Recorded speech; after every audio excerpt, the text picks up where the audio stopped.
Good early morning, Covidius Britannicus.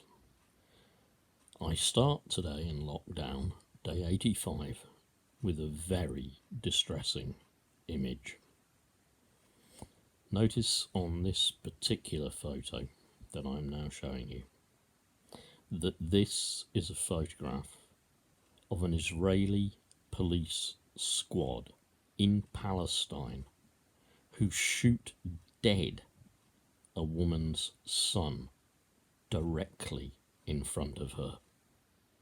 I want you to pay particular attention to this image. I really do. I want everybody in Great Yarmouth Labour Party who had the slightest idea that somehow speaking out against what Israel does in Palestine is anti-Semitic. I want you to look at that as well.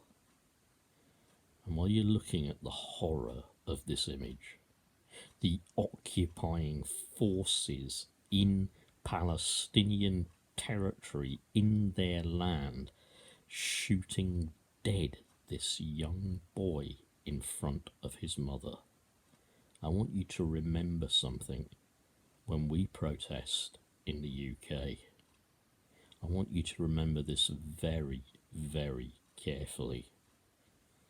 Our police are often trained in Israel.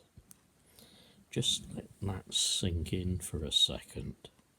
Our police are trained by the Israelis. Does that not make you wonder a little bit about how they might deal with protest situations, how they might even deal with black and ethnic people protesting legally, demonstrating legally, exercising their rights legally, albeit socially distanced. Now, I'm not making by any means any kind of accusation that all of our UK police would do that, but I do think it is important that you need to bear in mind where many of our police officers train. This one's a good one. I think it just about sums it up. Yep, we've already been told that 25,000 lives could have been saved. 25,000 deaths could have been avoided if Boris Johnson, with blood on his hands, had not locked down, if he'd locked down a week earlier.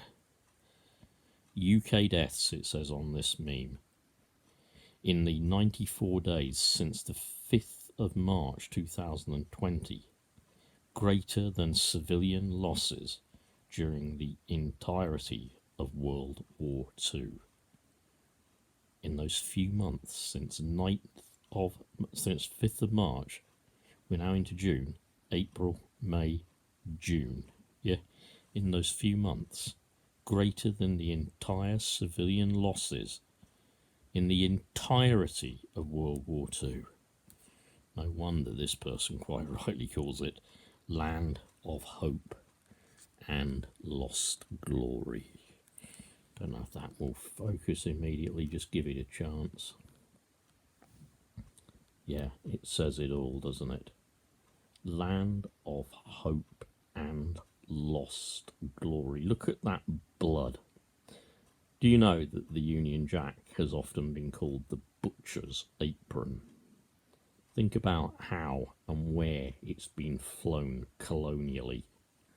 Think about Britannia ruling the waves and the brutality of things like the slave trade, made possible by Britain's imperial military might and power. Somebody else posts, so let me get this straight. Boris Johnson, who called black people pickaninnies with watermelon smiles, is now giving a lecture on how to defeat racism and discrimination. He'll be giving marriage guidance counselling yet. Yes, next rather. Thanks, Katie. Again, somebody who just puts it so well.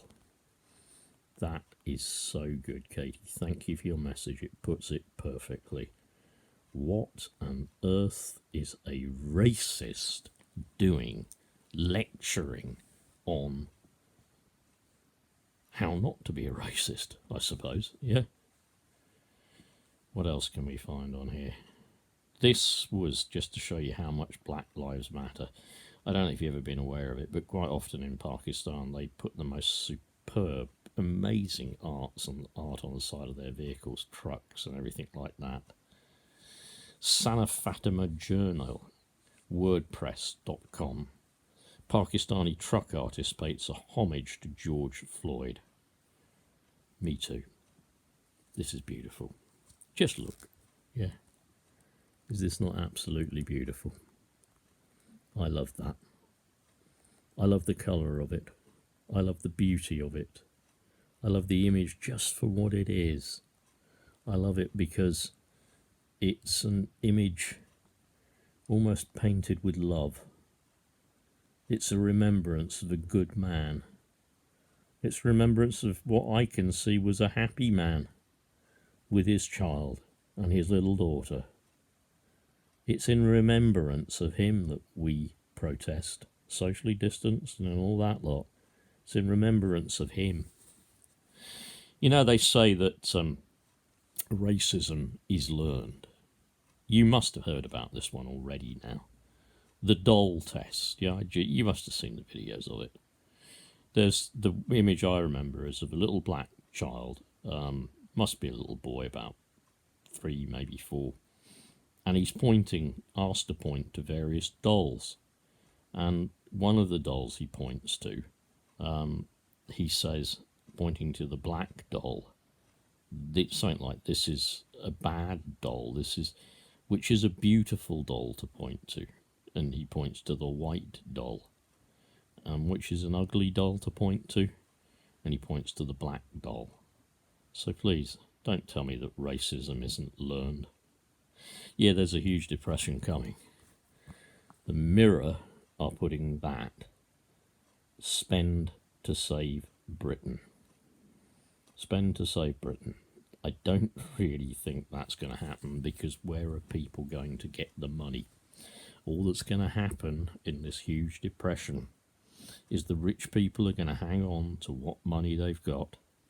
They're going to cut everything to the bone for the poorest in society. We are going to pay for coronavirus, while the rich just sit on their money and try to wait till it hatches out like eggs. Yep. Thanks, Sir Keir. Your BAME panel will be made up exclusively of white people. Thank you, Sir Keir. I'm sure that the Tories would be made up of exactly the same. Thanks a lot, mate. Yep.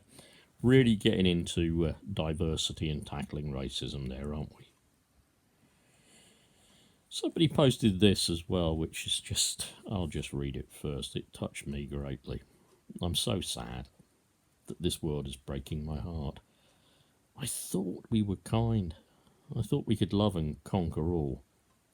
But I can't see it for tears. Who did? I can't remember who posted that, but anyway. Absolutely true. Sometimes I can't see it for tears as well. And I'm so sorry this is happening. I'm so sorry. I know humanity can do better. I trust humanity to do better. I trust in love and decency and goodness and all the wonderful things that are inside all of us. Those of you who have had children, think about those first emotions and feelings you experience when you first held your child. I don't care whether you're a man or a woman, but just think of those feelings. I remember them. They overwhelmed me. They were incredible. They were some of the best feelings I have ever had in my entire life. When I used to get depressed in Leicester, I've told my sons this many times, I used to there's a big maternity hospital where they were born, yep, and I used to just go and sit in my car, in a car park nearby, just because it made me feel good to sit near the maternity hospital. My oldest son is working near a maternity hospital now. That's really good. The Test and Trace Act, well, it's supposed to all be coming out, but massive security flaws, not working. How does it work in a tower block where everyone's connected up Bluetooth, yeah? And you don't know which person's which? And how the hell do you actually believe that the person calling you is from the NHS? Just a few quick ones now. Yeah. Yesterday I was working on the chain gang. Yeah. You may not see that very well because it's actually quite small, but let me try it the other way up, shall we? Same image, other way up. But I was actually hacking rocks on the chain gang yesterday. Yeah. You can probably see the group of images if I just put them all on together. Yeah. Our next door neighbour has got some Norfolk red bricks, various bits of rubble and everything. And yesterday, my wife and I, thank God, were together and we were just hacking all that rubble. Quick edit to the end there, folks. I had to edit the end of the video off because I was showing you what was a bit of personal identifying information for me. So, nonetheless, have a great day, stay safe, look after each other. Sorry about the final edit. Bye.